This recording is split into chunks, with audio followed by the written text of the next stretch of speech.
Boa noite a todos, sejam bem-vindos à nossa disciplina de manejo.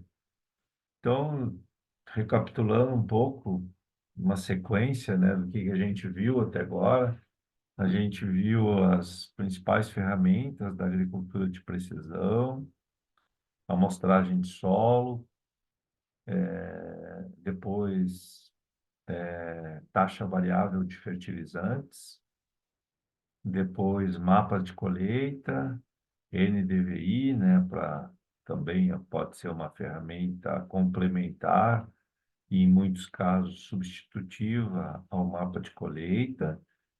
E agora a gente iria, assim, para uma parte mais de aplicações da agricultura de precisão com base nessas informações georreferenciadas, localizadas. E, normalmente, a gente vai definir ambientes produtivos. Então, a maior parte, né, dos casos, a gente define três ambientes produtivos.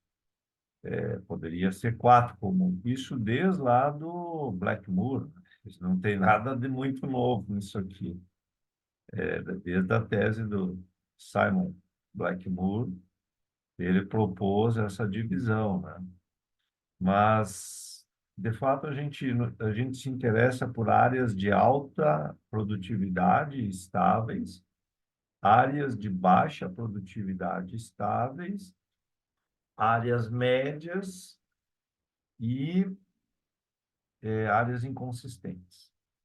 Mas eu vou mostrar para vocês uma apresentação de um amigo, né, um professor italiano, que é professor da Universidade de Michigan, e, coincidentemente, ele estava no Brasil essa semana, participando de um fórum de sequestro de carbono no Rio de Janeiro.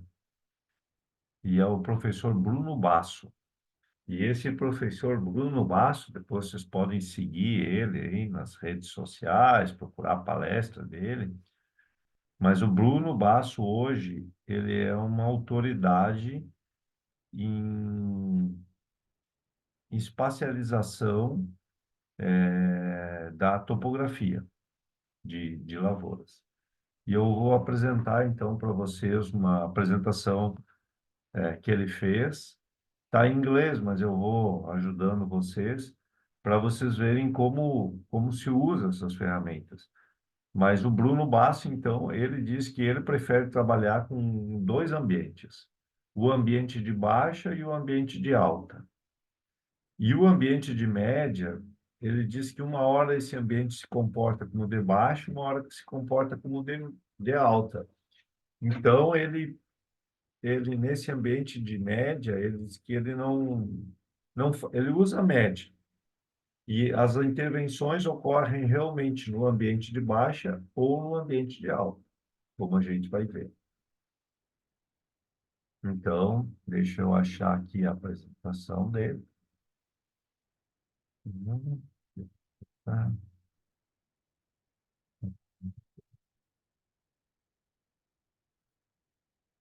então,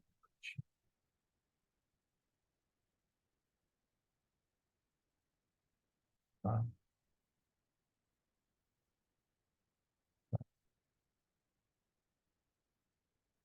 Confirmem que tá visível para vocês. Sim? Sim, tá aparecendo, professor. Tá. Então, o professor Bruno Basso, como eu disse para vocês, é um amigo nosso. Eu tive a oportunidade de visitá-lo ano passado, lá em Michigan. A Universidade de Michigan é uma universidade muito grande, mas muito grande mesmo. E o título da palestra aqui já vai ser assim desafiador, né? Em direção à circularidade, economia circular e a resiliência na produção de sistemas de grão. Olha, esse tema aqui seria o principal para nós gaúchos, né? Nós precisamos desenvolver sistemas mais resilientes aqui no Rio Grande do Sul. E a economia circular é um termo que na Europa e nos Estados Unidos está assim extremamente importante. Então, o que que é essa economia circular, né? Você procura aproveitar tudo que é produzido e a gente tem o mínimo de saídas, né? De desperdícios, de... Então, tudo que não é utilizado ou que sobra de um processo produtivo, ele tem que ser reutilizado, né? Então, nós vamos ver esses conceitos, né? E o professor Bruno Basso, então, ele está no Departamento da Terra e Ciências Ambientais, tá? Da Universidade de Michigan. Então, é esse senhor aqui, né? É, o Bruno Basso, você vê que ele é um sujeito, ele acorda tipo 5 horas da manhã e vai para uma academia para nadar, é uma pessoa que se cuida muito, né? E aqui está com os drones, né? E acompanhado de um drone. Esse pôster aqui a gente encontra lá na Universidade de Michigan espalhado aí por vários lugares, né? E ele tem várias palestras aí, né? O futuro da agricultura. Aqui a gente vê um drone pulverizador, né? E mais abaixo aqui a gente vê essa parte da robótica, né? Esse caso aqui, um robô que está sensoriando uma lavoura de milho, a parte de irrigação, mais o sensor. E aí o título é Bem-vindo ao Novo Mundo, né? A nova era da agricultura digital. Então, realmente, ele é um cara assim que está tá no, na fronteira do conhecimento. E aqui ele procura nos mostrar nessa apresentação como é que foram as evoluções, né? No início do século passado, né? Dos anos 1900, a mecanização, né? Entrando na agricultura e, e a mecanização transformou a capacidade do homem em produzir alimentos, né? E, claro, também em explorar ecossistemas. Depois nós tivemos a Revolução Verde, né? Com uma entrada forte dos fertilizantes e dos químicos, que também foi muito importante, né? Nos anos 90, a biotecnologia e a agricultura 4.0. Então, assim, as pessoas, cada um às vezes define um pouquinho diferente, mas no caso dele aqui, a agricultura 4.0 seria a agricultura que usa a ciência dos dados, baseado aí na agricultura de precisão, mas aqui ele fala para nós em satélites, drones, sensores, microbiomas, robótica, big data e tudo isso influenciando o gerenciamento. E aqui a gente já vê o mapa, né, de variabilidade com aqueles ambientes, né? Ambientes em verde de alta, ambientes em amarelo de médio e vermelho de baixo. E, ok. E aí ele fala dessa nova vertente, né, da agricultura digital. Então, ele fala que nós vamos misturar aí, né, o que ele chama Digital Twin, que é um modelo virtual de processamento, produtos e serviços. Então, na visão dele, né, que o Digital Twins será o elo entre ligação de biologia sintética, sensores, uma sistemas inteligentes, ciência de computação, né? Então, e que é isso que vai ser o próximo passo. De fato, a inteligência artificial, né, chegando com força em toda a sociedade, né, e na agricultura não vai ser diferente, né? Então, ele diz que a próxima, a próxima etapa, que eu não seria, se vocês quiserem explorar isso num seminário, seria bem interessante, né? Esse Digital Twin, que é um modelo virtual. Então, de certa forma, isso aí, assim, você pode projetar cenários, né? tudo com base em simulações, né? Então, você teria assim, ó, se eu fizesse uma adubação de 90 quilos de nitrogênio no milho, o que aconteceria? Se eu fizesse de 120, 150, se o ano for seco, se for chuva, se eu aumentar a densidade de semeadura, se eu diminuir, tudo isso tu pode simular, né? E fornecendo muitos dados e criando cenários que vão te permitir fazer escolhas diferentes do que nós temos hoje. Basicamente, acho que poderíamos definir isso, né? E há uma preocupação, então, grande na agricultura, quando a gente olha ela na forma de sistema, né? Sistema produtivo, uma visão holística e sistêmica da produção. Nós temos que considerar as entradas, quanto que a gente está consumindo de energia, nitrogênio, sequestro de carbono, eficiência no uso da água, qual é o impacto que nós estamos ocasionando, né, nos recursos naturais, água subsuperficial, saída de nitrato aqui, né, erosão, liberação de CO2, liberação de gases de efeito estufa. Então, enxergar tudo isso de uma forma holística, né? E, claro, o objetivo final nosso é a produção de grãos. E outro termo, assim, que entrou muito forte, né, é a agricultura regenerativa, né? E aí ele define o que seria regenerar, né? É a habilidade de um ecossistema, especificamente de um ambiente e de sua população viva, de recuperar-se de um dano, de um estresse. E a agricultura regenerativa, que eles chamam que o RA, foca numa, numa visão holística e resiliente dos sistemas, né, para sua recuperação suportando a funcionalidade do ecossistema e que gere, né, solos saudáveis capazes de produzir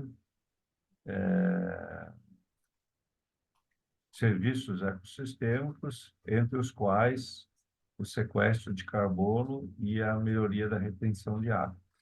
Então, essa foi uma definição, né, de agricultura regenerativa, proposta aqui por esse autor, né? E nós vivemos realmente a era da agricultura regenerativa, né? Melhorar a saúde e a resiliência das nossas terras, das nossas criações e de nossas comunidades. Então, aqui é um centro, né? Um centro de agricultura regenerativa. E aqui ele nos mostra, então, né, que a intensificação sustentável, ela teria como pilares a produtividade, que nós temos que produzir, o cuidado com o ambiente e o bem-estar, né? Então, esse é um movimento global, são grandes movimentos, assim, em escala global, que impactam a nossa agricultura, né? Então, ele nos fala da agricultura regenerativa. Deixa eu ver se eu tiro essa barra daqui. Isso. A agricultura regenerativa e a saúde, né, do ambiente, das pessoas, do solo. Os princípios chaves. Alta diversificação, ele chama de uma rotação em 5 fases. Alta circularidade, que aí já vem os conceitos da economia circular, ciclos dos nutrientes e dos compostos, né? Integração com o animal, então sempre que a gente puder fazer integração com o animal, né, é importante. Forever Green, manter o solo sempre protegido por plantas, né? E aí nós temos os cultivos de plantas de cobertura, as pastagens e os sistemas agroflorestais. Conservação de precisão, né? Quer dizer, usar as ferramentas da agricultura de precisão na conservação do solo, do ambiente, né? e plantio direto contínuo com tecnologias de agricultura de precisão. Quais seriam os serviços ecossistêmicos chaves? Mitigação dos gases de efeito estufa, sequestro de carbono do solo, conservação da biodiversidade, então, especialmente dos polinizadores, das abelhas aí, né? E criar um habitat amigável para esses insetos, né? Saúde do solo e qualidade da água, lucratividade e bem-estar dos agricultores, né? Então, lá no caso da Michigan, na verdade, não só da Michigan, mas aqui são várias universidades. Opa, desculpa, de novo, essa minha legenda agora está me atrapalhando aqui para ler. Mais um minutinho aqui que eu agora desloco para cá. Nós temos um centro de agricultura regenerativa que envolve, então, a Michigan, a Universidade do Colorado, grandes universidades americanas, mais algumas fundações. Então, aqui ele tem essa visão, né, de que a agricultura regenerativa ela vai gerar um ecossistema saudável, comunidades, quer dizer, sociedade saudável, né, fazendeiros ou produtores também com bem-estar, né, está bem os produtores, e uma comida, uma produção de alimentos saudável, e com uma densidade de nutrientes importantes para a saúde humana, e um conceito, né, então, de agricultura regenerativa, ele é uma resiliência socioecológica e a produção de alimentos, né, com qualidade e quantidade. Então, ele diz que nós estamos numa transição de uma economia linear para uma economia circular. Então, na economia linear, a gente usa a matéria-prima para produção, usa e gera muitos resíduos não recicláveis. E na economia de reuso, nós temos a matéria-prima, que é usada para produção, e o uso dela tem que gerar um subproduto que possa ser utilizado na produção novamente, mas ainda assim é produzido resíduos não recicláveis. E quando a gente vai para a economia circular, que seria, nós estamos avançando aqui em direção desse conceito, né? Você teria produção, uso e, e reciclagem, e todo o material produzido ele é reutilizado. Então, os princípios da economia circular, nós não vamos ter produção de resíduos e poluição. Os produtos chaves e materiais, os produtos, manutenção da produção e de materiais em uso. E a capacidade de regenerar sistemas naturais e prover benefício econômico. Então, que é da fundação e o conceito. Esse conceito de economia circular ele é muito interessante, né? Isso é aplicado em todos os setores da sociedade e assim, é um movimento forte na Europa, no Brasil também, né? É importante que vocês dominem esses conceitos, ou pelo menos conheçam, né? Aí ele botou mais uma pedrinha aí, bioeconomia circular. Aí a gente tem os princípios da bioeconomia circular. Isso foi um artigo publicado na Nature, né? Onde que ele procura desenhar todo esse processo, né? Então, nós teríamos aqui nossas pastagens, florestas, agricultura, tudo isso ocorrendo sem prejuízo aos recursos hídricos, na produção de alimento, aí gera coprodutos, né? Que vão ser utilizados na alimentação animal, que vai produzir adubo para sustentar a pastagem e, a, e, a, e as culturas. Eu poderia dar um exemplo para vocês que eu tive a oportunidade de conhecer, junto com o professor Lúcio, né? Lá na Holanda. Você sabe que a Holanda tem uma área muito grande que está abaixo do nível do mar, né? E então eles estavam desenvolvendo um projeto que era o Floating Farm, é a fazenda flutuante. Então, essa fazenda flutuante, ela ficaria, como o nome sugere, em cima da água. E o interessante, né, é que era tudo produzido em cima da água, uma estrutura montada em cima da água. Então, você tinha ali fotossíntese, você tinha fertilização, aí você tinha vacas de leite que iam pastejar aquela pastagem produzida, o esterco da vaca era processado, a urina, para fazer fertilização. Então, na verdade, aquela fazenda ali, ela, ela teria capacidade de produção de leite, basicamente era leite, né? Mas só que sem gerar resíduo nenhum e reaproveitando tudo. É um projeto muito caro, né? Altíssima tecnologia, mas está em curso na Holanda, né? Como assim, uma primeira tentativa. Então, vocês podem procurar sobre isso. Os artigos são recentes, de 2021, né?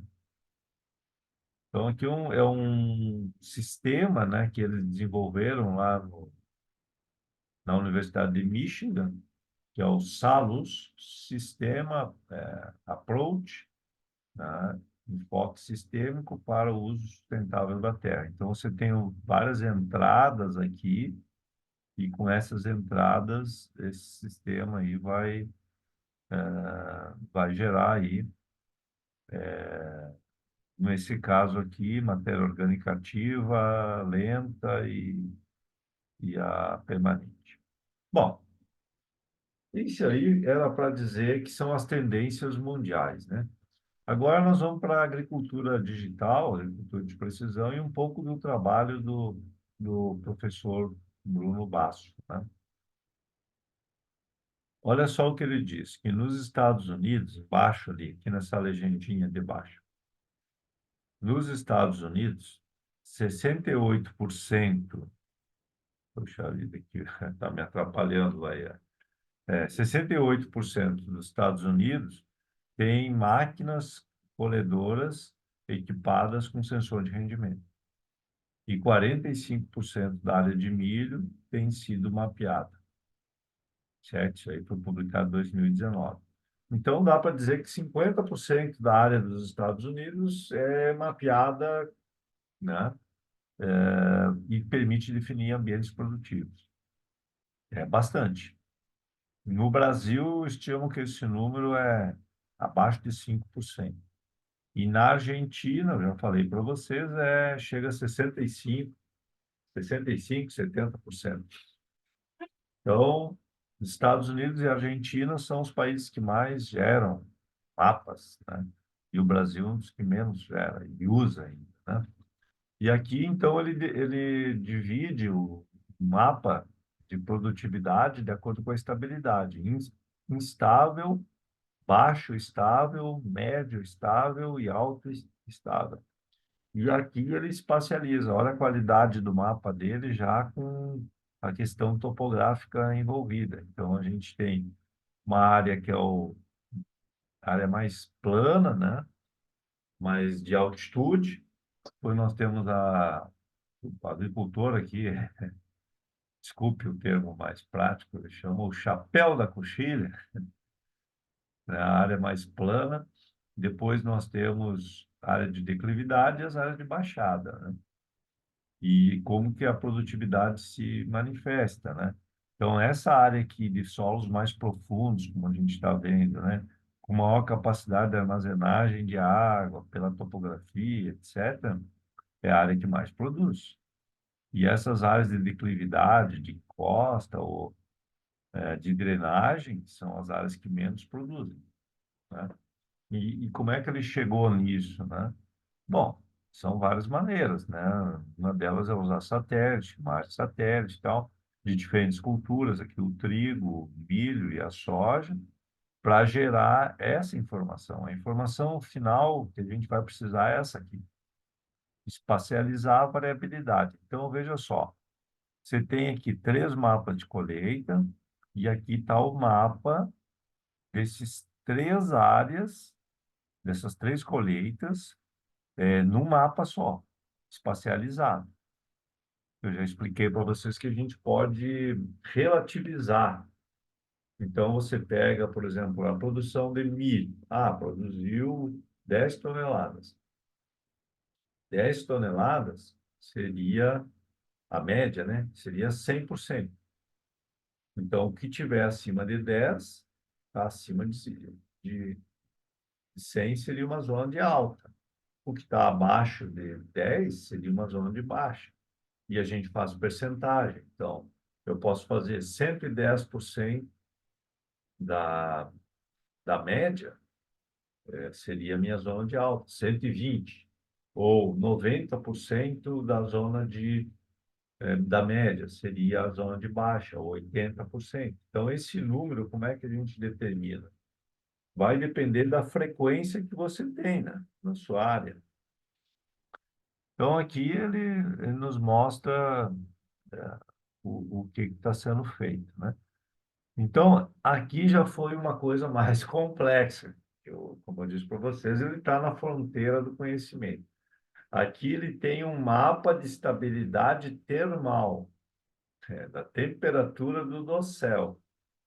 Veja só, aqui você tem um mapa de estabilidade produtiva. Vamos começar aqui por baixo, tá? Então, nós sabemos que a zona de alta estável é azul. A zona vermelha, ela é instável. A zona amarela, ela é de baixa, ok? E aqui está a imagem termal. Então, por que que essa zona era de alta? Porque essa zona mantinha a temperatura do dossel mais baixa. Mas por que que mantinha a temperatura do dossel mais baixa? Porque tinha mais água. Então, aonde a planta acessa a água armazenada no solo, ela consegue regular a temperatura dela, especialmente nesse Rio Grande que nós tivemos choques de calor, né?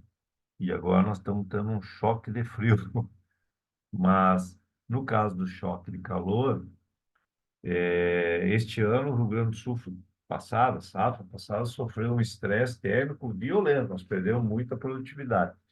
Então, uma imagem termal do dossel seria espetacular para nós, que a gente ia conseguir entender, bom, aqui está produzindo bem, porque esse ambiente conseguiu as plantas manterem a temperatura do dossel.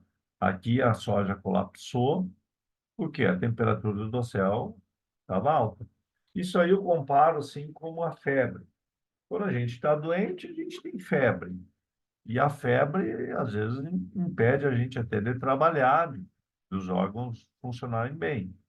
Este ano, como eu disse para vocês, assim, os agricultores professor, eu usei tecnologia para produzir 60 sacos, colhi 15.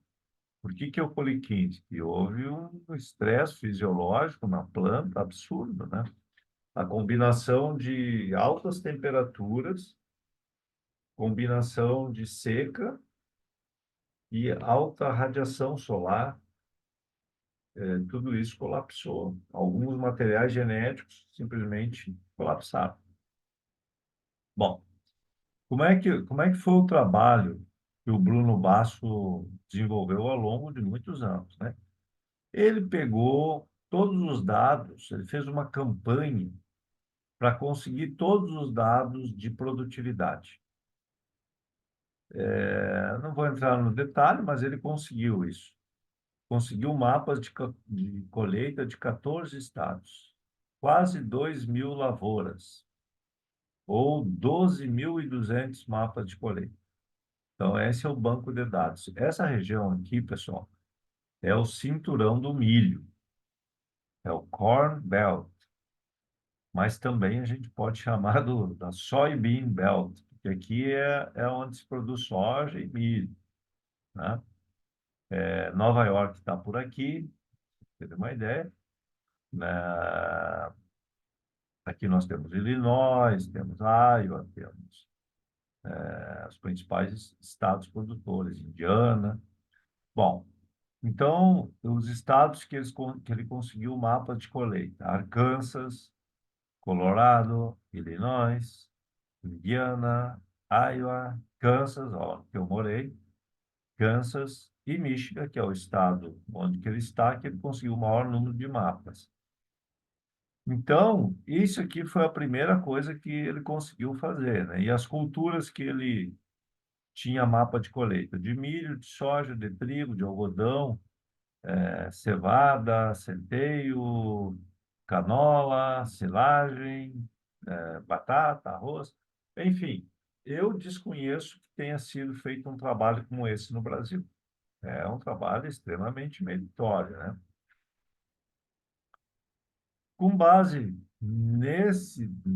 naquele conhecimento, ele juntou ainda os dados de mapa de solo e mapas temáticos que estavam disponíveis nos Estados Unidos. Então, aqui ele usou imagens de satélites dos últimos 10 anos, usou os limites, né, como nós temos aqui o nosso CAR, né? Usou os limites de cada talhão. Aí entrou com a cultura, uma camada de culturas, para dizer se era soja ou milho, e até a taxa de fertilizante que foi aplicada. E também usou, que eu disse para vocês, que ele é muito bom nisso, uma das especialidades do laboratório dele é a topografia do terreno. Então, ele conseguiu definir áreas que são áreas de déficit de água, porque estão em declividade, e áreas que têm tendência de acumular excesso de água. E aí ele conseguiu mapear nada mais, nada menos do que 80 milhões de acres. Repita, isso aqui dá 40 milhões de hectares. Olha só a extensão do trabalho dele. E ele conseguiu determinar por talhão. Quer dizer, não é nem por propriedade, é por talhão. Então, aqui, por exemplo, a gente pega um estado, né? Aí, dentro desse estado, ele escolheu esse talhão aqui, foi indo, até chegar nessa classificação. Para esse talhão, 32% da área estava em instável aqui, 49 era estável de alta e 17, 19 era de baixa. Então, essa é a história desse talhão especificamente. E aí ele chegou à conclusão que, na média, 48% de 20 milhões de hectares eram áreas de alta produtividade estável e que a eficiência do nitrogênio, por exemplo, era 75. Mas você tinha 25% de áreas que eram baixa produtividade estável e que a eficiência caía para 45.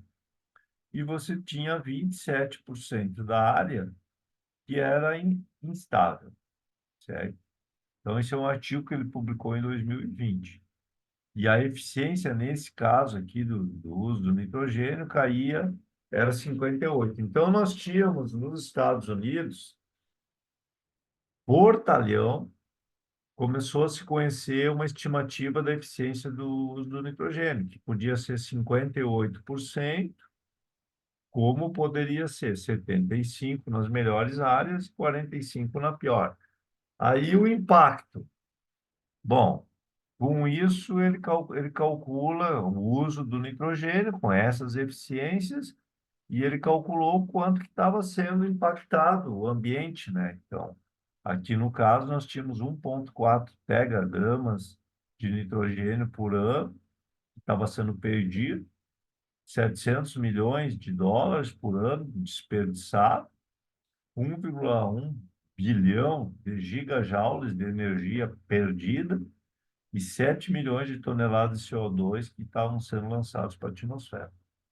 Então, veja só, ele foi indo para chegar no impacto ambiental, agora em nível de grandes áreas, que é o que interessa para políticas públicas, né?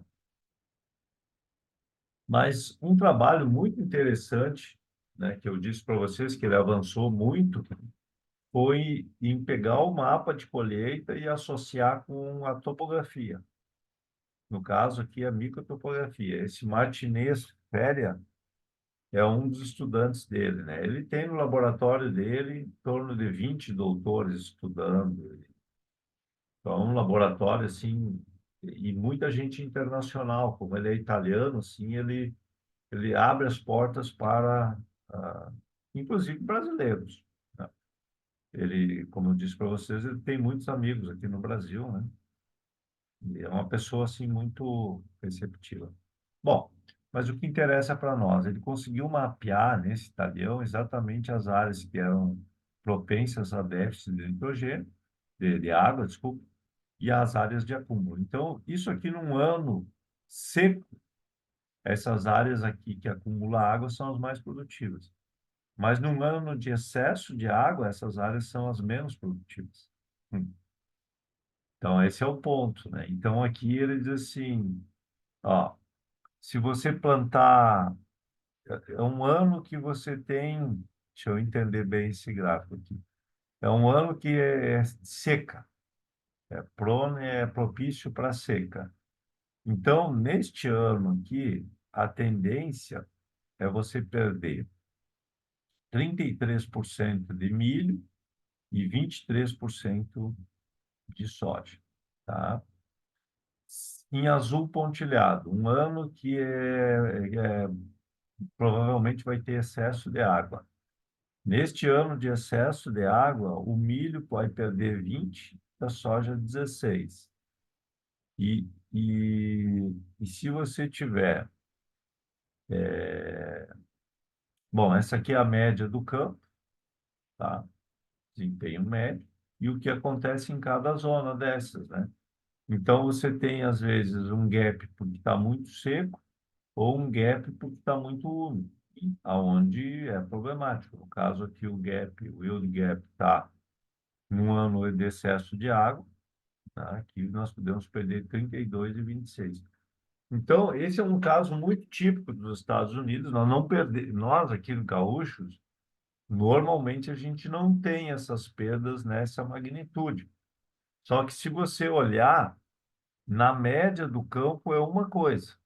Na média do campo parece que não tem grande variação, né? Só que quando você divide por zonas, e aqui não é bem zonas,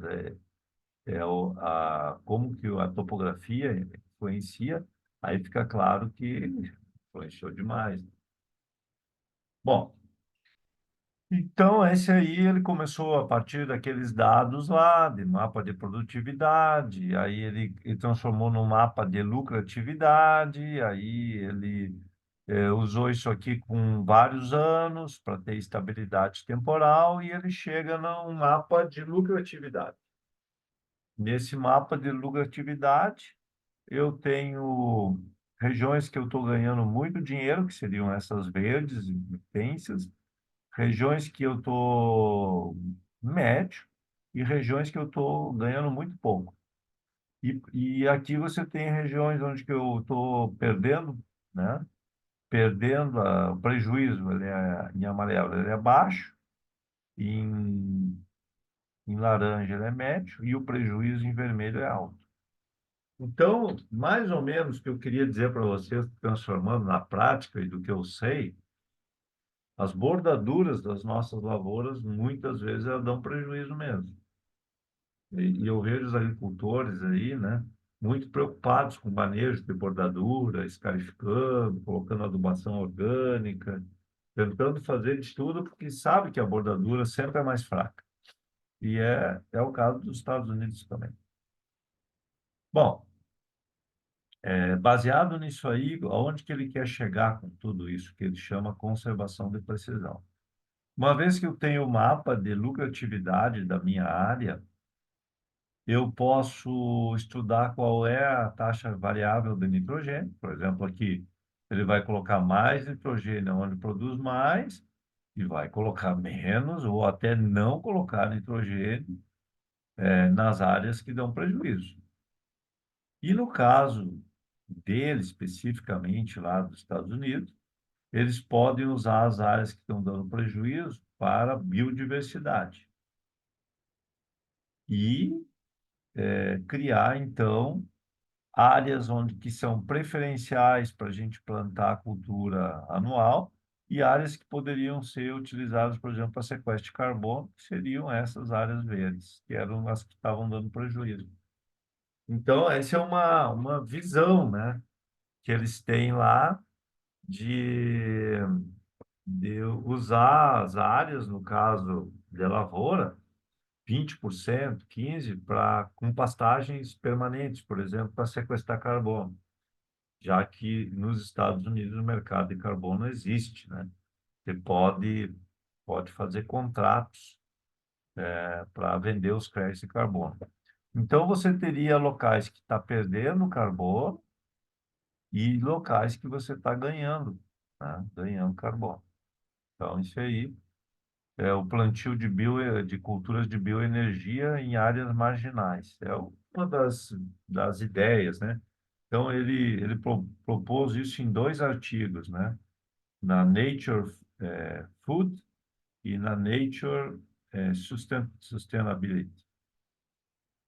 São, assim, aplicações dentro dessa ideia de que não basta produzir, mas também rastrear qual é o impacto ambiental. E então ele conduz alguns experimentos aí, né? Aqui é a questão da matéria orgânica, né? Então ele consegue saber aonde que nós estamos ganhando matéria orgânica, onde que a gente está perdendo por ambiente produtivo. E até gerar um score, né? Que é um outro algoritmo que eles têm lá, né? O Solvita. E aqui, então, ele une a saúde do solo e a fertilidade, né? Então, o score de fertilidade dessa área que estava com 64 e o score de saúde do solo estava em 17. Aqui eu tinha o resultado atual e, e o esperado em áreas de baixa e o melhor resultado nas áreas de melhor resultado. Então, são cenários que você pode traçar de manejo. Então, isso é para dar uma ideia para vocês que... E o trabalho que eu assisti uma palestra do Org, muito interessante, né? Ele vai estar no APSU, e é a tentativa de posicionar o material genético de soja de acordo com a condição climática que vai ocorrer no ano. Então, eles fizeram um estudo muito, e inclusive usando a Universidade do Kansas como parceira, para poder definir no Rio Grande do Sul qual seria o material, dependendo de onde você estiver no estado, eles dividiram o estado em 4 macro-regiões, né? E aonde que você estiver no estado, que época de semeadura que você teria que usar e qual o material genético. Se é um material genético ciclo curto, médio e longo.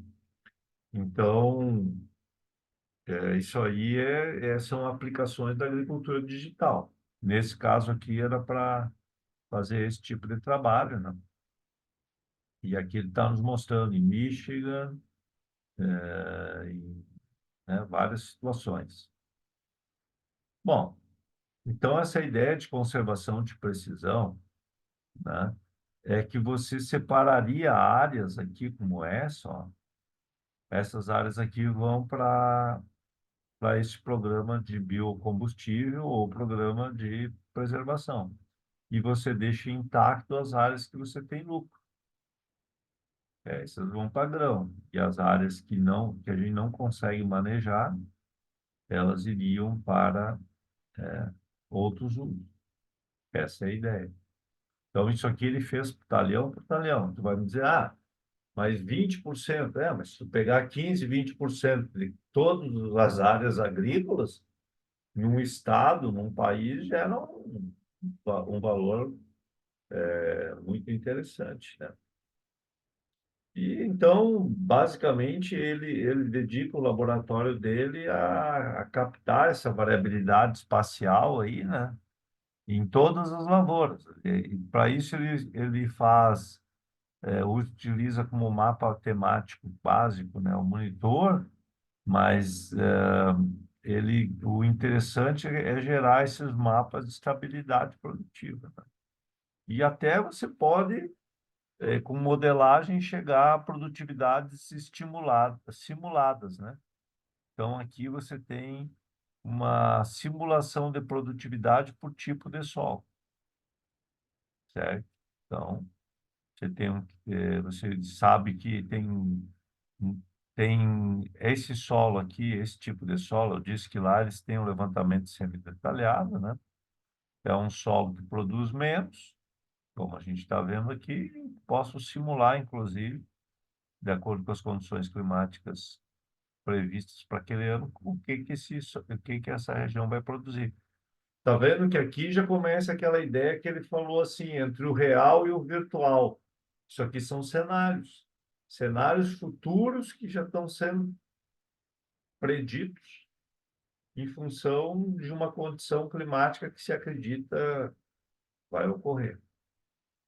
Então, são mapas de prescrições que permitem você fazer ajustes no seu manejo. Então, no caso aqui, era a eficiência do uso do nitrogênio.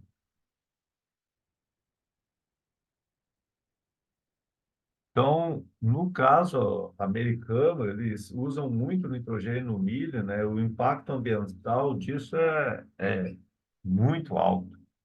Então, aqui era para sequestro de carbono, qual era a estimativa de sequestro de carbono dessas áreas, se você mudasse do preparo convencional para o plantio direto com cultura de cobertura. É um cenário.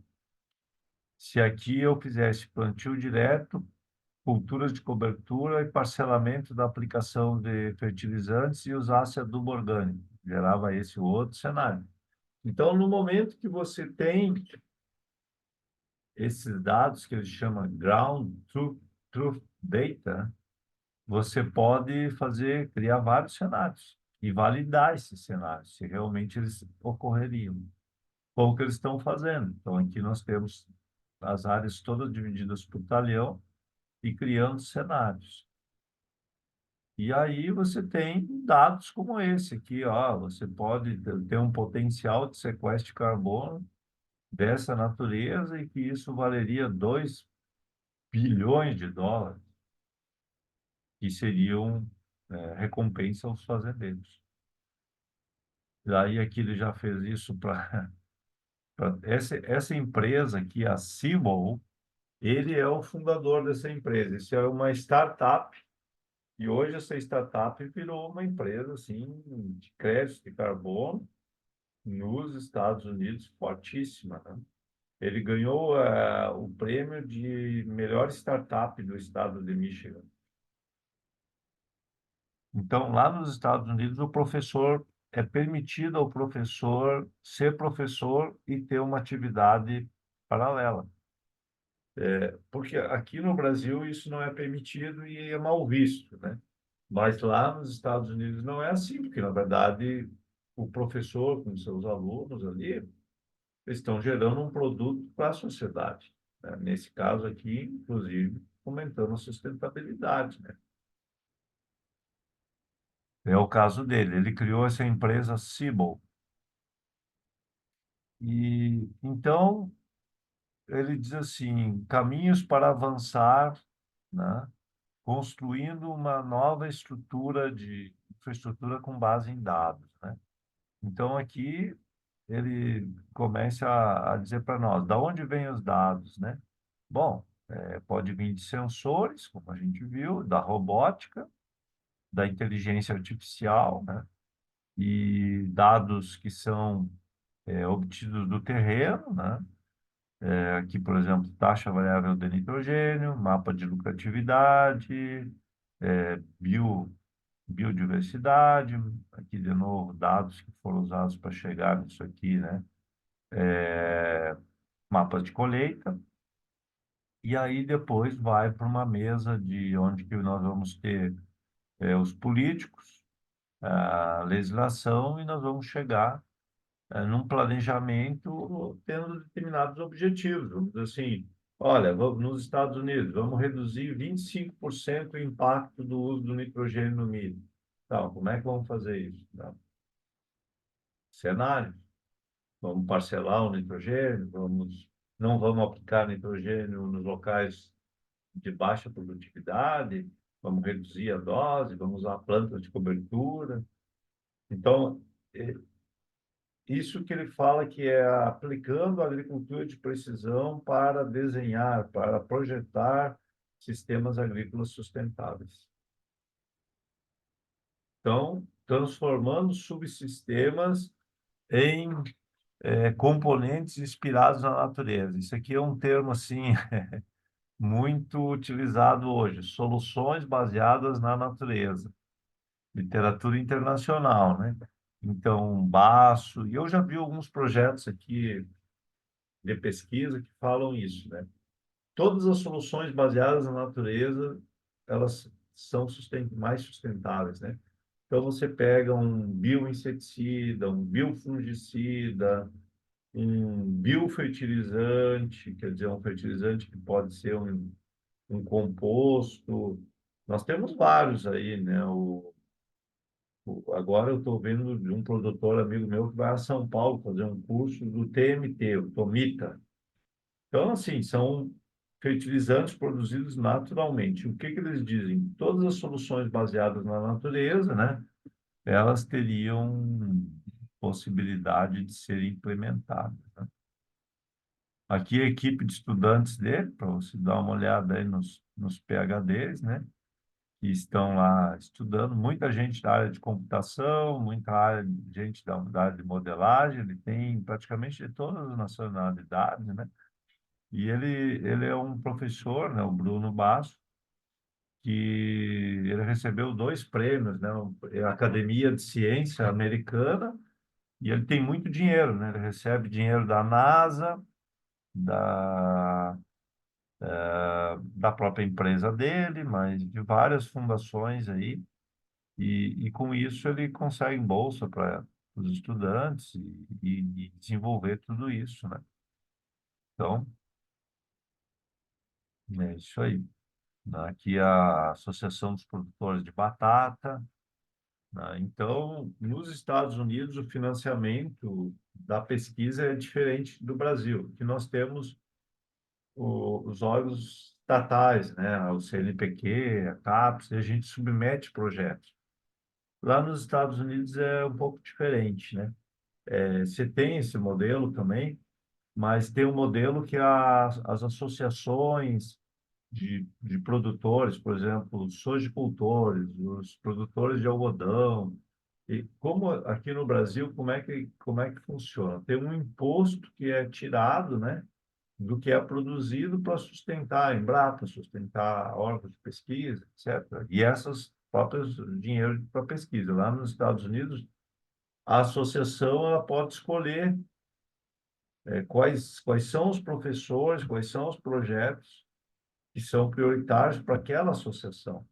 Então, aqui a Associação de Batatas, produtores de batata, elegeram o grupo dele como sendo um grupo que ia receber dinheiro. Bom, queria parar aqui. saiu a tampa da cabeça de vocês, aí, eu dei um pulo maluco, né? Do que a gente estava vendo ali devagarinho na agricultura de precisão para o que um pesquisador de ponta nos Estados Unidos, né, com um laboratório muito sofisticado, está usando as ferramentas de agricultura de precisão para desenhar sistemas sustentáveis. Podemos chegar lá? Podemos, né? Podemos. A nossa caminhada ela é talvez um pouco mais lenta, com outros objetivos, mas se você pensar na agricultura daqui a 20, 30 anos, nós vamos caminhar para essa direção. Tá? O que que achou, João? Ah, assim, o cara tá bem avançado, né? Na agricultura de precisão. A visão, assim, bem mais ampla, né? Que a gente tá muito, assim, acho que focado no operacional da agricultura de precisão ali no campo e tudo mais, né? O cara já tá com uma visão mundial do negócio, né? Assim, vamos dizer, né? De, né? E sustentabilidade, né? Principalmente isso, né? Você vê que tá preocupado também com a sustentabilidade, né?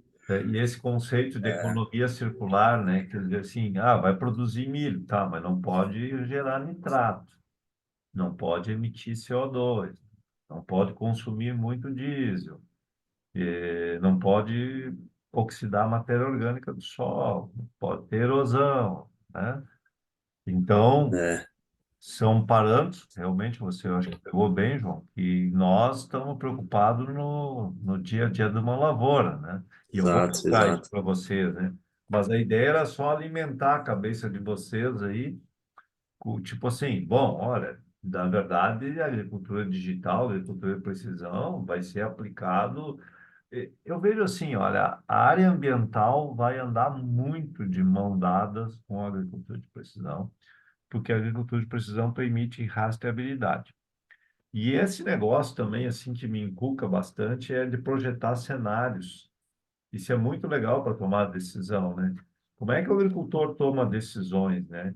Bom, baseado num número limitado de informações e na experiência dele, empírica, intuitiva, e num modelo, assim, que você pudesse utilizar o Big Data aí para te subsidiar, né? Que é o que eu vou mostrar para vocês um pouco da palestra, que é muito interessante do Horb, né? Que é o que eles estão tentando fazer. Eles pegaram dados dos últimos 15 anos, 15 safras, e aí eles começam a fazer projeções para o Rio Grande do Sul. Olha, se for um ano neutro, posiciona esse material nessa época. Se for um ano de laninha, a estratégia tem que ser outra. Se for um ano de El Ninho, outra. Bom, o que ele falou é que até agora, pela previsão que eles têm aqui para o Rio Grande do Sul, vai ser um ano neutro, e em tese é um ano bom para produzir, mas com risco de laninha. Então, Ah, quer dizer assim, não está no radar El Ninho, que seria bastante chuva. Que coisa, né? É meio é, Meio decepcionante, né? Mas, assim, se for um ano neutro, ele mostrou que tem anos neutros no Rio Grande do Sul que se colheu bem. E, então, se for o ano neutro, ok. Mas se vier o Laninha de novo, que hoje a probabilidade disso ocorrer existe, mas não é grande, aí nós vamos estar numa situação muito difícil. Porque praticamente nós tivemos dois Laninhas, na sequência. E ele mostrou que isso não é anormal, na verdade, isso é recorrente ao longo do tempo. O Rio Grande do Sul tem várias situações em que os eventos se repetem. Assim como às legal. vezes você Aquele, tem 2 anos de El Ninho, você pode ter, que é o ideal para o agricultor, né? O agricultor, quando tem isso, ele solta foguete. Duas safras boas, uma do lado da outra, né? Poxa vida, e eles conseguem, se o preço estiver bom, você se capitaliza. Mas, por outro lado, nós vivemos aí dois, três secas e ainda tem o risco de vir uma quarta. Então, aí sim, aí a situação se torna complicadíssima. Fala, não. Então, aqueles mapas termal ali que eu peguei um pouco andando aí, mas ele fez por satélite também, das Muito culturas boa ali. pergunta, excelente, né? Ele tem drones com câmera Ah, termal. Aqui no Politécnico, nós temos duas câmeras termais. O professor Pesa aí está se preparando, ele está equipando, né? Eu comprei uma câmera termal pelo Aquarius, que não está em uso porque ela é muito pesada. sim. Daí os drones que nós temos não tem capacidade para suportar. Eu Eu cheguei. teria que comprar um drone mais robusto. E o PES, professor PES, ele já comprou uma câmera termal mais leve, e então, em algum momento, isso vai começar a ser utilizado aí no Politécnico. Nós temos alguns trabalhos desses em São Paulo, e agora já tem imagem termal de satélite. Então, Ah, assim, começou com uma ideia de acoplar isso num drone, a câmara termal, ela serviria, já que vocês perguntaram por isso, né? Ela serviria para situações de doença de planta, você pode captar isso, para estresse fisiológico, né? então, eu perguntei, porque assim, ó, ano passado, quando eu comecei, eu rodei um pouco um experimento esse ano e quero rodar de novo agora, né? Vou meio que replicar ele. Só que eu vou mudar um pouco o tipo da estatística, né, do experimento. E aí, como foi velocidades diferentes, até 15 km por hora de plantio, eu queria ver como seria a resposta né, termal disso, né? Porque teoricamente você tem variação, né, de plantabilidade, como que Isso. seria a resposta de cada parcela, sabe? É, Por isso que eu perguntei como que ele fez isso, se foi é. será por imagem de satélite, não? João, assim, esse uso eu não saberia assim te dizer, claro, talvez tu possa me dizer, não, se tiver falha ali, não vai captar, né? Mas seria o uso da câmara termal que eu vejo, assim, eu não tenho experiência também com isso, eu gostaria muito de ter, né? Mas, infelizmente, eu vou encerrar minha carreira de Eu também, não. pesquisador antes de conseguir usar essa ferramenta, né? Mas outros vão usar, com certeza. Mas a ideia seria assim, tu tá num pivô, se tá toda a área do pivô tá bem irrigada, tudo deveria estar cool, teria que estar frio, né?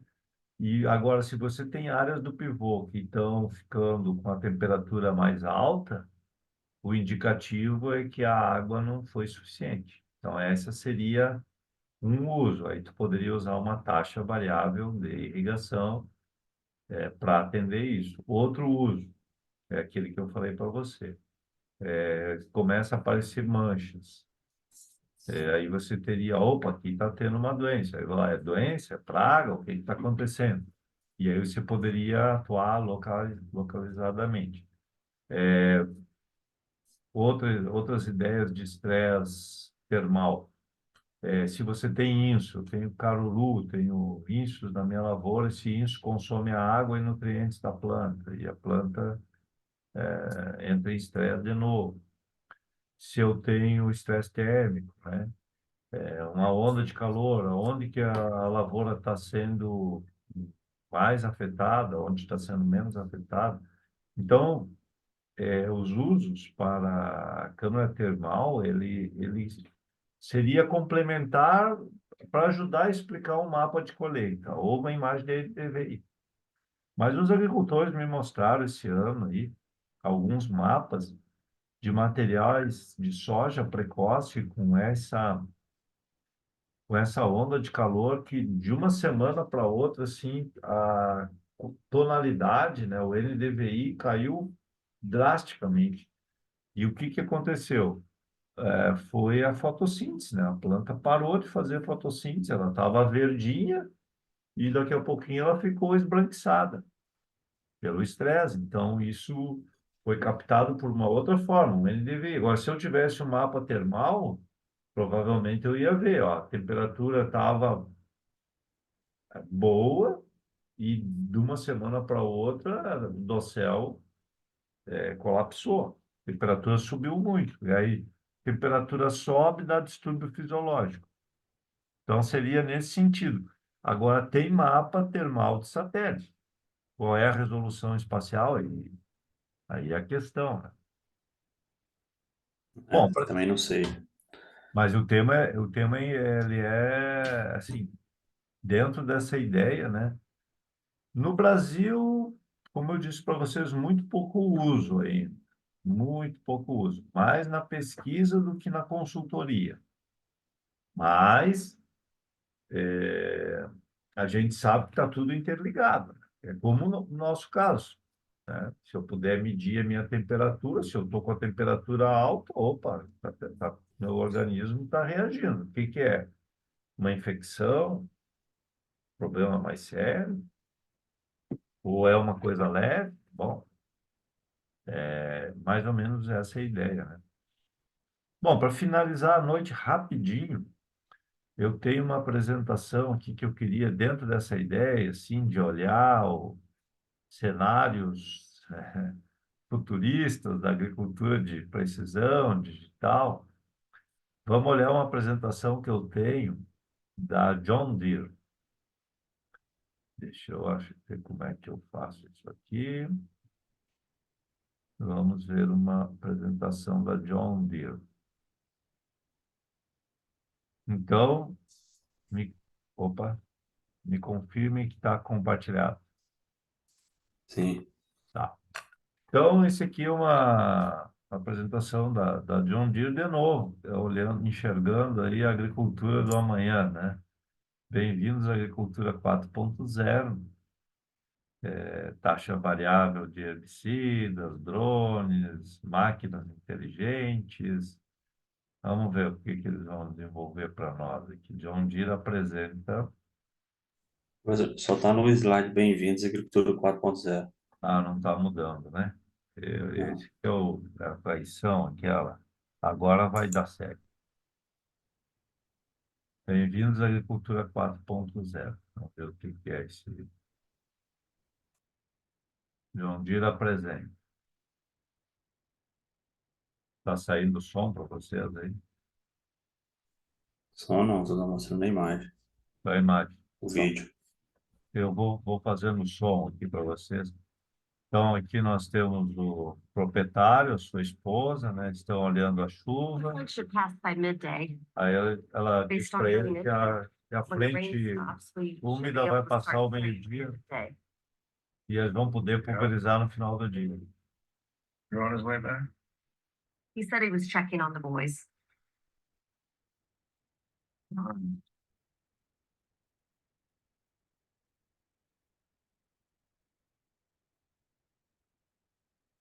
Message from Walker Keane, John Deere dealer.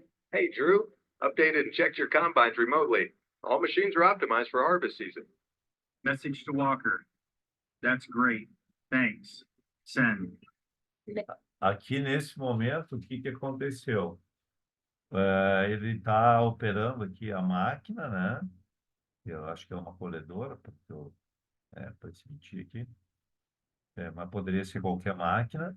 Os dados da operação dessa máquina foi para revenda, para concessionária ou para revenda.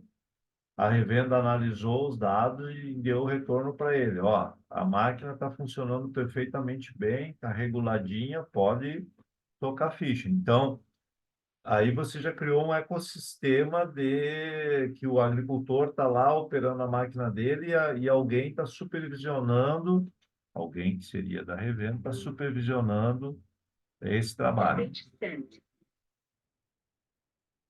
Kate, did you see the latest? Looking at it now. Dad's, worried. With the solutions I see here, he'll be better. How are the boys? They're working where we can't, and they'll be on it all night. They'll get it done. Ali foi um detalhe assim, né? Tinha uma pessoa olhando o mercado. E eles estavam operando lá e ela disse assim, não, ó, o mercado subiu o preço da commodity, é, faz uma projeção ali em tempo real, ó, pode seguir a operação que o mercado tá positivo. Your machines are set for projected yield and moisture.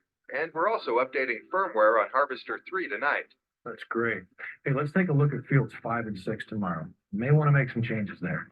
Yeah, sure thing. We'll check in tomorrow. Have a good one. Thanks. You too, buddy.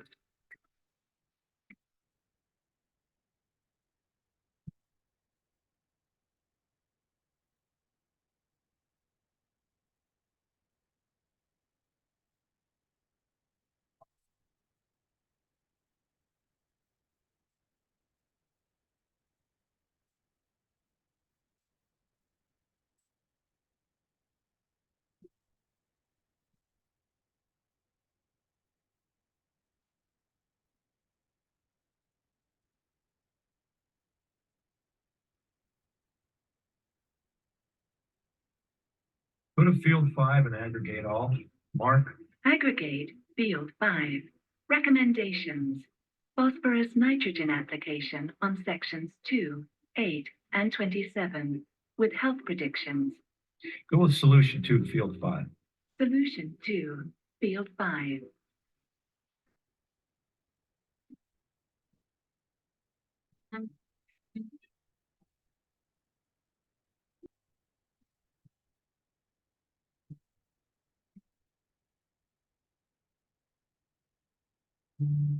They look great.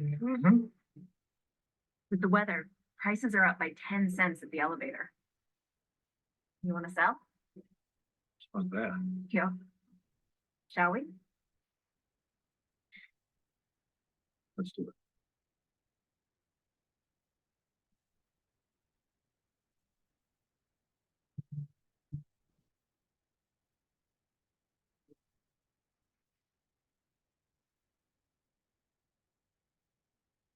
Bom, vamos pular isso daí. Já foi. Vamos ver aqui. Um pouco do... 3 ameaças à humanidade. Tá projetada, né? Sim? Sim, Sim, aparecendo, tá. professor. Tá. Segurança física, né? Segurança individual dos países, segurança cibernética e segurança alimentar. Segurança física, as guerras, né? Guerra. Segurança cibernética custa muito caro, né?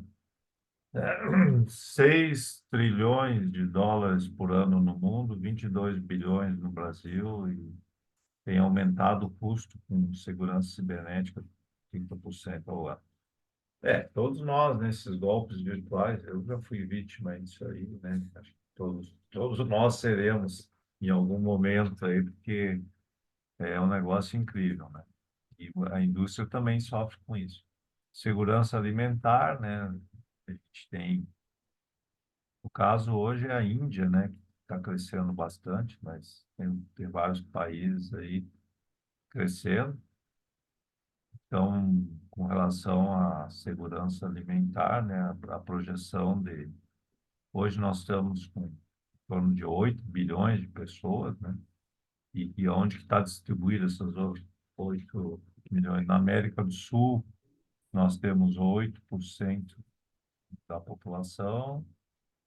América do Norte, ou será que é só os Estados Unidos? Não tenho certeza. No continente africano, 17%. E na Ásia, né, que é a grande concentração de pessoas, né? Então, Índia, China, 4,6 bilhões. Então, para a gente ter uma ideia, né, que na verdade a gente produz alimentos para nós e para atender esse grande mercado aqui. É a projeção para 2050, né? Então, nossa população mais ou menos estável e essa aqui crescendo, né? E a população mundial chegando a 10 bilhões. 2050, né? Que é aí que vem aquelas projeções que a gente teria que ter 87% a mais de alimentos para atender este aumento de população. A África aqui crescendo bastante, né? E a América do Norte, crescimento de 17. Para então, de 2010 a 2050, a projeção é que a gente teria que aumentar em 70% dos alimentos. O PIB dos países, né? O Brasil avançando hoje, eu acho que nós estamos em sétimo, oitavo, né? Acho que é sétimo, indo para 6, para sexta posição. China passando os Estados Unidos. Não sei, né? A China deu uma travada aí. Não sei se essa projeção vai ser bem assim. Aí aparecendo a Índia e a Indonésia, né? Índia, Indonésia, Japão. E o PIB para 2050, então, para a gente ter uma ideia, o PIB da China é 10 vezes maior que o nosso, né? E a China tem uma vocação para a indústria, né? E, aliás, eu estava numa reunião lá em Palmeiras das Missões com produtores que eles foram para a China agora, recentemente, né? Inclusive, um deles foi o recordista nacional de produção de milho. O Brasil foi batido em Palmeiras das Missões. Não sei se vocês viram isso. Não? 350 sacos. Eu não vi, não. É, é o recordista nacional de milho. E 348 sacos. E ele foi meu monitor, estudou comigo aí, é um grande amigo.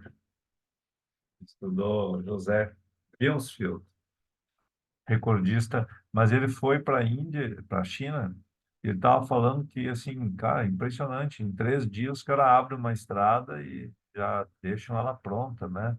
Assim, estrada pequena, né? E diz que é muito rápido, todas as obras lá são extremamente aceleradas e as nossas são extremamente lentas. Um pouco a infraestrutura da China está avançando muito rápido, né? Estradas, comunicações. Aqui a rota da seda e as rotas marítimas também vai mudar, né? Mas a Índia é vocação para serviço. Então, aqui, ó, sede da IBM, sede da John Deere. Então, nós vivemos um mundo de profundos contrastes, né? Assim como a gente tem todas as tecnologias aí, máquinas agrícolas inteligentes, tem a agricultura manual, né? Como o caso aqui, né? Plantio manual. Bom, vou rápido. Então, claro, para nós todos que trabalhamos com água, eu também sou convicto disso, né? Com essa extensão de terra, com agricultores que são capacitados, consultorias e tal, a vocação do país é o agro, né? Podemos ter outras, mas o agro certamente é a nossa vocação, né? Daí ele mostra um pouco da evolução da agricultura brasileira em termos de produção, né? E a área plantada. Então, na verdade, aumentou a área plantada, né? Mas 70% de aumento, né? Mas a produção aumentou 500%. E com isso, graças ao aumento da produtividade, foram poupados 150 milhões de hectares. É uma forma de ver os dados, né? Mas a agricultura brasileira ela vem galopeando, ano após ano, né? No Rio Grande do Sul que nós estamos.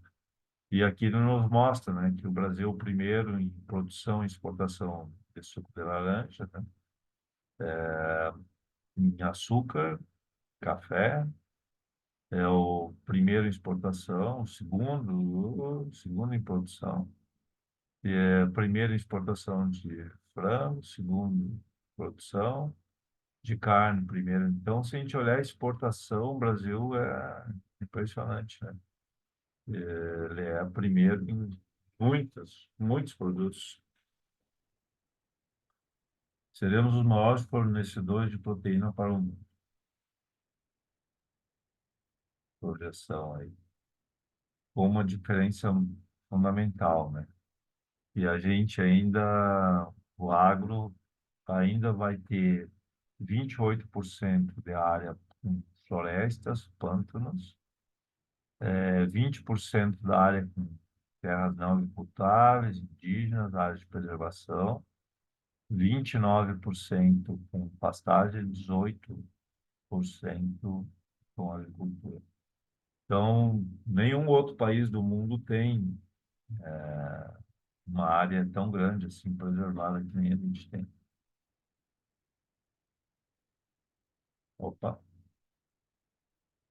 Então, antes que a gente vai aumentar essa produção, né? Ainda com preservação. Claro que a gente pode melhorar tudo isso, né? Deve melhorar, né? Mas nós não podemos vender mal a nossa indústria, né? Que é o agro. O Brasil pode produzir mais sem nos matar. Então, não essa falsa dicotomia que o agro precisa avançar por áreas preservadas, né? Está mostrando que isso não é assim. Desafios a vencer. Bom, aí tem alguns desafios, né? Um deles é que a gente tem poucas pessoas no campo, isso é uma tendência em todos os países, que é a tendência da urbanização. No caso do Brasil, hoje, nós já temos 87% das pessoas na cidade e 13% no campo. Já é a tendência, né? Então, a tendência é de estabilizar algo em torno de 10% só da população no campo e 90% na cidade. Então, a tendência. Então, a tecnologia ela vem para responder a esses desafios, né? Tecnologia e qualificação, né? Então, por exemplo, 2,4, o que será isso aqui? Essa máquina aqui, eu digo que pela largura da plataforma, ela tem uma capacidade de colheita aí 2,4 vezes superior aí ao que se tinha. E o conceito de uma semente, uma planta produtiva, né? Esse é um conceito que a John Deere e outras empresas trabalham também, né? Precision Planting, no caso da John Deere, né? Exact Emergence, enfim, conceito que... Aí a John Deere adquiriu essa empresa, que é a Blue River, e essa é uma empresa que ela é dedicada a identificar alvos na lavoura, que nós temos a cultura principal, saberia dizer para você se é algodão isso, provavelmente, e aqui nós temos os insos, né? E através de imageamento aqui, com tecnologia da Blue River, foi mapeado onde está a presença dos insos e agora a aplicação vai ser direcionada. Aqui um curso novo que surgiu em agrocomputação, né? Então, novos cursos para que a gente possa desempenhar isso aí, né? Então, o nosso curso, apareceu o curso de vocês aí na John Deere, ó. É legal isso, né? Eu fiquei bem feliz, né? Acho que vocês também deveriam ficar, né? Então, mostrando que, né, o mestrado, né, em agricultura de precisão é importante. Porque não adianta você ter a indústria oferecendo produtos se não houver qualificação de mão de obra. E aqui, isso é uma realidade, né? Que a gente tem hoje, né? Capacidades de ligamento linha a linha, né? E como ficam as nossas lavouras, né? Então, a questão da conectividade, e, e essa central de operações, né? Então, isso aqui seria na revenda, que é, no caso é a Verdes Mares, e eles estão monitorando os clientes, né? Pode estar monitorando. Nós temos uma sala de comando aqui no Politécnico, que a GCO, a MassFX, gentilmente aí, né, montou para nós, para fins didáticos. Isso é importante. Análise de dados, né, através de diferentes plataformas, né? Uma das mais populares aí é a da Bayer, né? E o amanhã, como é que vai ser isso no amanhã, segundo a visão. Bom, então parei por aqui, né?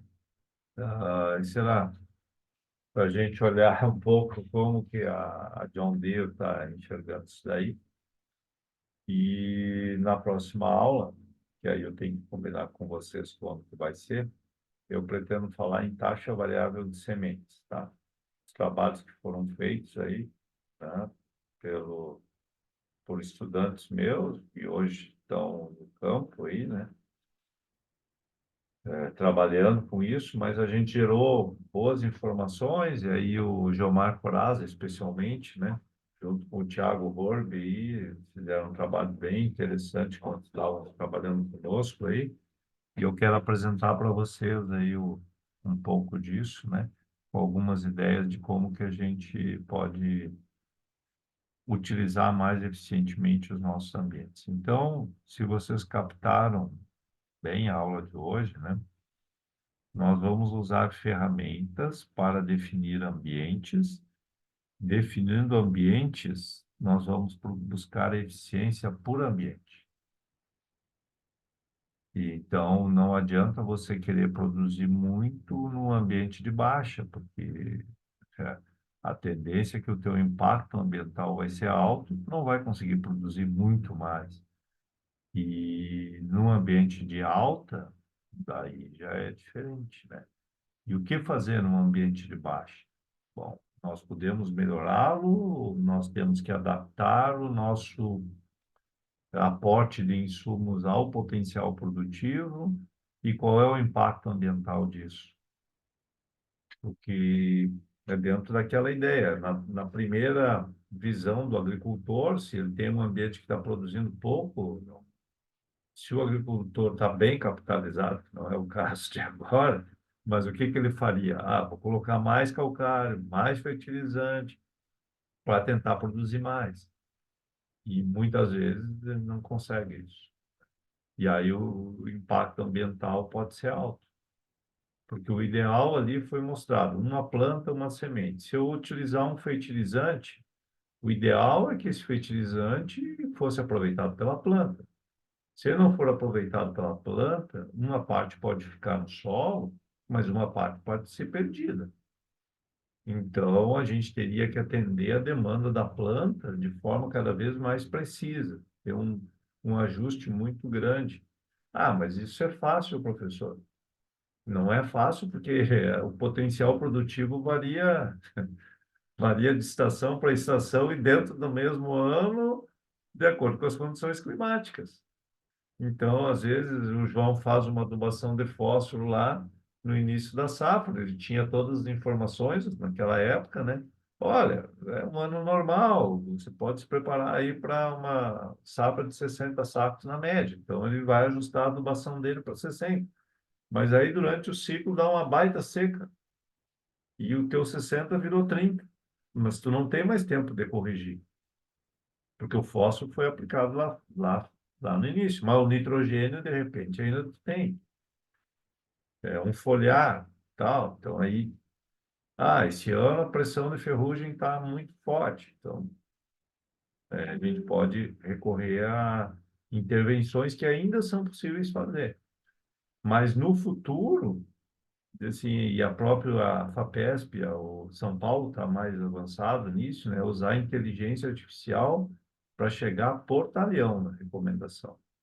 E eu acho que o pessoal da, da rede técnica de cooperativas aí estão caminhando para isso também, tentando integrar o clima nas previsões, nas recomendações.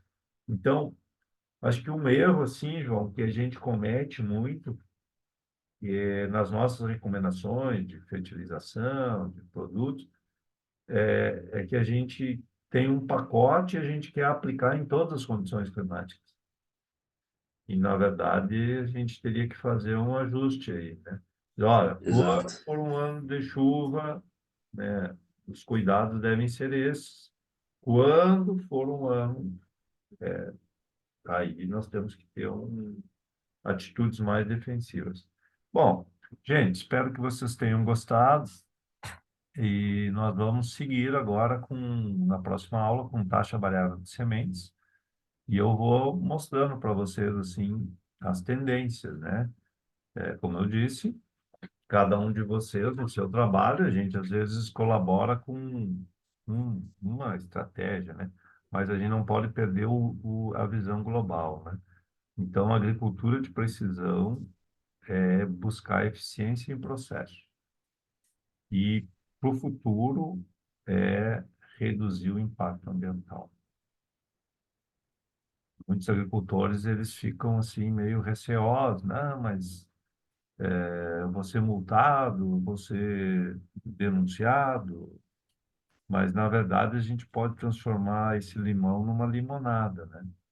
A gente pode usar a rastreabilidade a nosso favor para conquistar mercado, para poder mostrar que a nossa agricultura, além de produzir bastante, ela tem um alto nível tecnológico.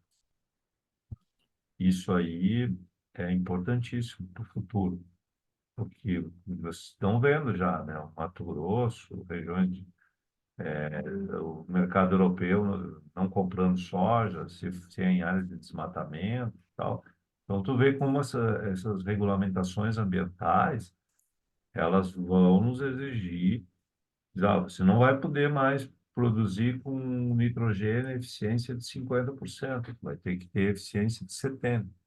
Você não vai poder mais produzir utilizando herbicida com uma taxa de 5 litros. Você vai ter que diminuir. Ah, não, mas eu não vou diminuir, então nós vamos te pagar menos. E vamos pagar mais para o cara que fizer como nós queremos. Aí diz assim, não, eu não quero. Não, mas foi isso que o Bruno falou. O Bruno Basso me disse, ele disse claramente para mim, ó, não é uma escolha. Quem bota dinheiro no agro é o comprador. Só um comentário daí, professor, tipo, que hoje, por exemplo, você pega a sementeira, né? Os É, caras pagam muitas das vezes por nível de tecnologia que ele tem, né, também, né? isso. Aqui em Goiás, por exemplo, tem cliente nosso, o cara tem um RTK lá no trator, né, com 2,5 centímetros de erro, é tanto, né? Se ele tem um pulverizador de suco, inoculante no suco, é mais tanto, né? Então, eu acho que vai acabar sendo assim, né? É, exatamente. É por aí que vai valorar. E o bom para nós é que a agricultura de precisão vai estar no centro de tudo isso, né?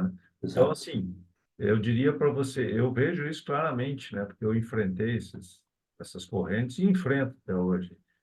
Muita gente acha, não, para preservar o ambiente é não usar tecnologia, não usar nada, não plantar nada.